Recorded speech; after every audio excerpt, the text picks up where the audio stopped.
More than 1 million people have successfully enrolled in the Affordable Care Act through Healthcare.gov. But what that 1 million landmark means depends on who you ask. They only announced 1.1 million, so we haven't seen the rush that we thought we'd see. We have 1 million people from the ACA getting coverage. So we have a 7 million target. If it goes on the same trajectory as Massachusetts, we'll hit those numbers. And there you have two fairly different interpretations. From Fox News, a not as much as it should be takeaway, and from CNN, hey, it's getting better.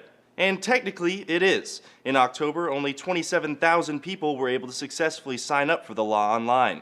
In the 4 days leading up to December 24th, Centers for Medicaid and Medicare Services, or CMS, says response times averaged just half a second and error rates were less than 1%.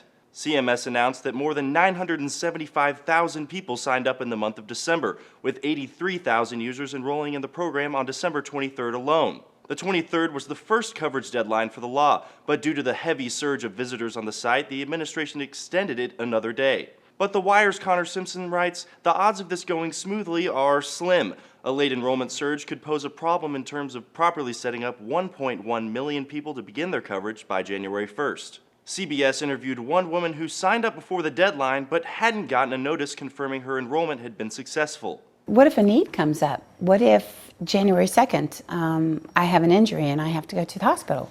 They're going to ask for insurance verification, and I don't have anything to give them. The administration has yet to release numbers for the 14 states that have set up their own exchanges. Prior to the rollout, the original goal was to have 7 million people enrolled by the end of March. While the first coverage deadline has already passed, open enrollment for the exchanges won't end until March 31st for those trying to avoid the fine for not having coverage. For Newsy, I'm Alex Mallon.